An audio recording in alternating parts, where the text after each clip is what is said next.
Hey everyone, Z-Slayer Dre here, and today I'll be going over my impressions of Square Enix's Marvel Avengers Beta that has been going on for the past few weekends. I had the chance to try the game on both PS4 Pro and PC, so I'll be going over my experiences on both. Unfortunately, as I'm sure you've all heard by now, the game has some pretty severe technical issues on all platforms. I experienced different problems on each platform, and just from the sheer amount of technical problems alone, I can say this game is just not ready for release yet. This is going to be another AAA game that is not finished, that is going to be released anyways, and people will have to wait before they can get a decent experience. And once again teaches us that the worst time to buy a game is at release.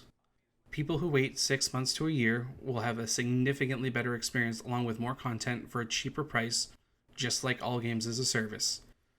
And I totally understand that a ton of people are still stuck in the house and are probably desperate for a new game to play. I'm in the same boat. Unfortunately, just because we all want a game to be good doesn't make it good, and from what we've seen in the beta, it's just a complete train wreck. Given the game is being released in just a week from time of writing, most of the issues in the beta will be in the final release. Who knows, maybe it'll end up being a good game in a year or two down the road, assuming it's supported that long. But I don't even see that happening, considering the basic gameplay is fundamentally flawed.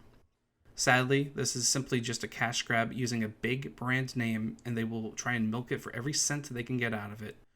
Which really sucks, because I really would love a good Avengers RPG. I mean, that sounds freaking amazing.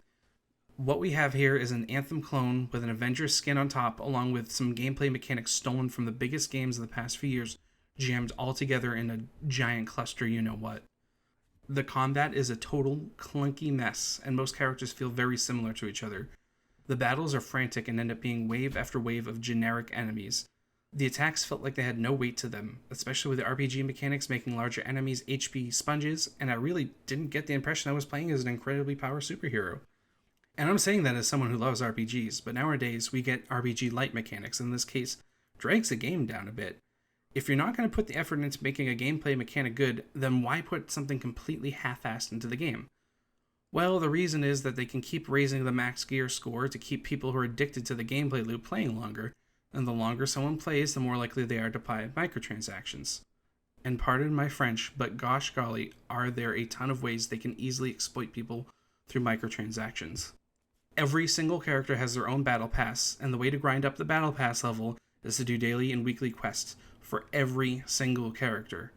Of course, this sounds obnoxious to have to grind for hours doing repetitive quests each day on every character, so you can just skip the grind because Square Enix is just nice that way, of course if you pay them, creating a problem and selling the solution to it. And they have been extremely tight-lipped on the actual monetization, which is really worrisome. They have confirmed that some skins can be only obtained by buying them through the eShop, which means when you pay full price for the game, you actually don't get all the content. Not to mention, Spider-Man is a PS4 exclusive, so if you buy it on Xbox or PC, you actually get a lesser product. In the beta, you get a currency that can be used to increase your battle pass level or buy cosmetics. Unless this is a purely in-game earnable currency, and I really doubt it is, I wouldn't be surprised if at first maybe you could only increase the battle pass level through gameplay, and once the reviews drop, they will add in ways to pay for the battle pass levels. But again, they've been really tight-lipped. Battle passes are a plague on video games in general, and I'm personally extremely disappointed it's in this game. Also, since they've refused to explicitly state they won't sell gear, in-game resources, or skill points, I can only assume it's a possibility that they will. I mean, why would they refuse to say that in-game items will not be sold unless they plan to potentially sell them? This is according to all articles I could find. Maybe they said otherwise in some other obscure place, although I don't know why news publications would choose not to report on it. As far as the story goes, it seems like less than the bare minimum quality-wise, and it's just there to set up the framework of the loot grind and multiplayer. Square has stated that the single-player campaign will be 10 to 12 hours long, but that's on average, and I would guess 6 to 8 hours for most gamers, since they always seem to overestimate that. We only got to see about an hour of the story, and outside of the bridge mission, which was really just an extended tutorial mission, they were just generic missions. As far as the multiplayer levels, meant to be grinded over and over, I honestly couldn't tell the difference between most of them. They all looked almost identical with identical enemies.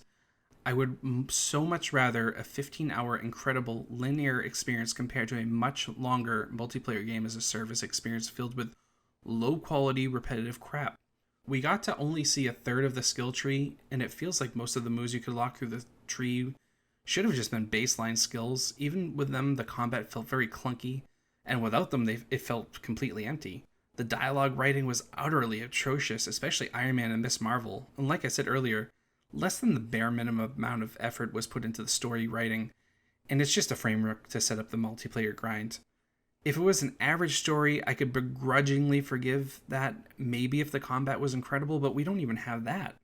As far as technical issues go, I experienced a plethora of bugs and glitches, and from what I can tell, somehow that I had less than most people.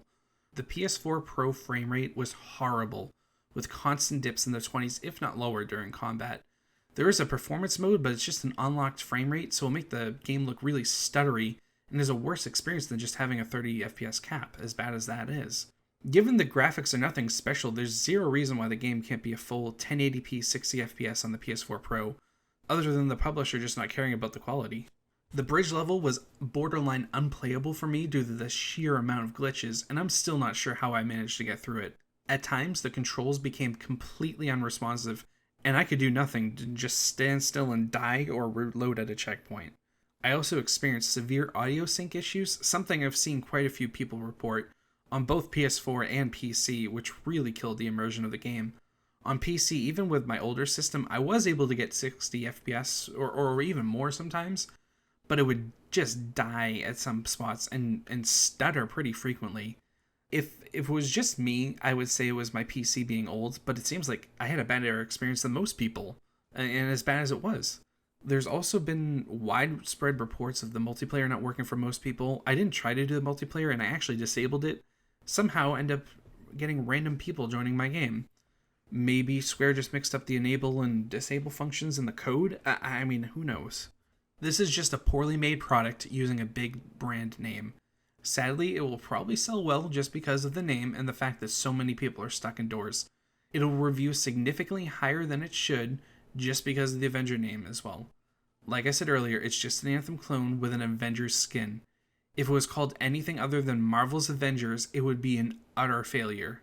I get that people want to like the game, but we really can't keep showing gaming companies that this kind of behavior is acceptable. The only way to teach them is just to not buy the game. I'm in a bad spot where I want to get into reviewing games on YouTube, and this will be a big game. I'm obviously not going to get a review copy, so I'll have to buy it, even though the thought of giving Square money for this product sickens me. Unfortunately, most games I'll be buying probably are going to be bad for reviewing, so I'm just going to have to get used to that. But for everyone else, just wait for reviews. Find a reviewer you can really trust, and don't just watch the IGN review and see it get a 10 out of 10, even though it's a terrible game. Those are bought and paid for, and it's in their best interest to give a good review since they profit from that. If you don't know, IGN owns Humble Bundle, and they're selling the game on Humble right now. So if it reviews well, it will sell more copies, and that means they make more profits.